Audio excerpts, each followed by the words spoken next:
Sa mga taga-Korinto. Mga kapatid, ito ang aral na tinanggap ko sa Panginoon at ibinibigay ko naman sa inyo. Ang Panginoong Jesus, noong gabing siya ipagkanulo, ay umambot ng tinapay, nagpasalamat at pinaghati-hati ito at sinabi, "Ito ang aking katawan na inihahandog para sa inyo.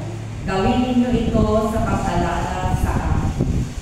Gayon din naman, matapos maghapunan, ay hinawakan niya ang kalis at sinabi, "Ang kalis na ito ang bagong tipan na pinagtitibay ng aking dugo. Tuwing iinumin ninyo ito, gawin ninyo sa pag-alala sa akin. Sapagkat tuwing kakain kayo ng tinapay na ito at iinom sa kalis na ito, ay pinahahayag ninyo ang kamatayan ng Panginoon hanggang sa muling pagpahintulot niya." Ang salita